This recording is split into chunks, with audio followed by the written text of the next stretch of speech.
Hi, this is a small tutorial using shade 14, but it can easily be applied to maybe shade 12 until shade 14, and that is to match shadows and using the shadow casting option. So let's make a simple scene with just a sphere,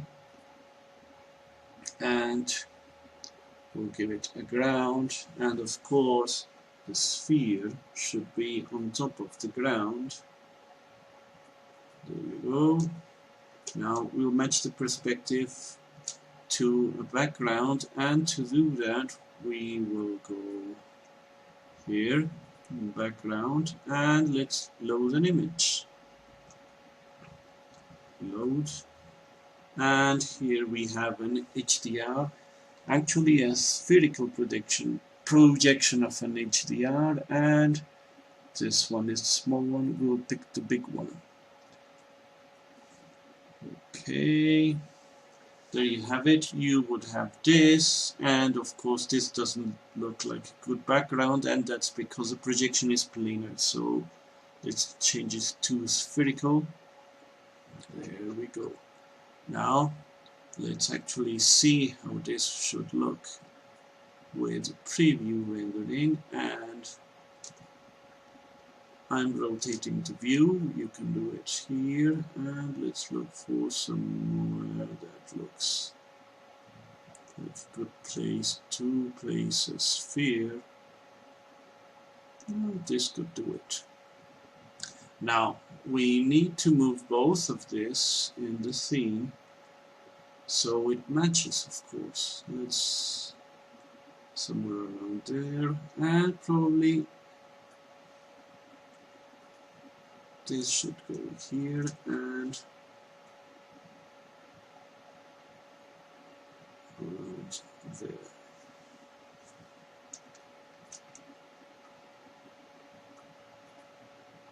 Maybe that's a good position. Okay, now we must do several things. First, as you can see, the shadows are quite dark, and here they are not so dark. So let's go to the light tab and change the ambient to 0, and to make things smoother we can change this shadow to something not so dark, and maybe around here. And if you see closely, this shadow is really a bit bluish. We can of course change that. Let's change this into a bluish shadow, and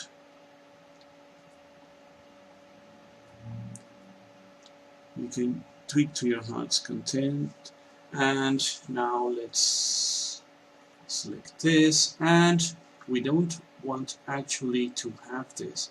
One would be to map the background onto this, or there is an option to cast shadows. If you are not seeing all of this, you should look for this. Right click and pick on this shadow capture.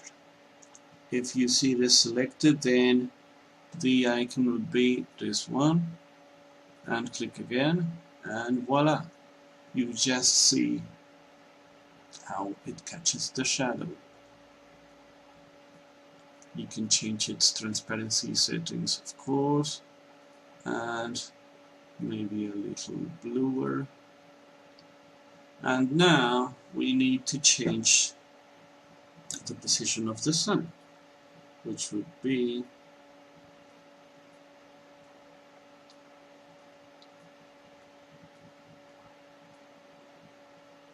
maybe seeing it from the top.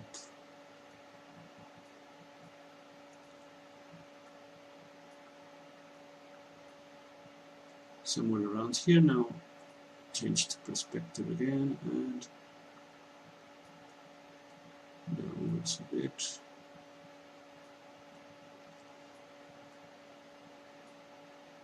and we're having here some cropping of the shadow, so this must be scaled. There you go. Now to change this blurriness in here, we should change this value. Softness, maybe something like this. And of course, to avoid this graininess, let's take that shadow all the way to 3. Now remember, this is just a preview.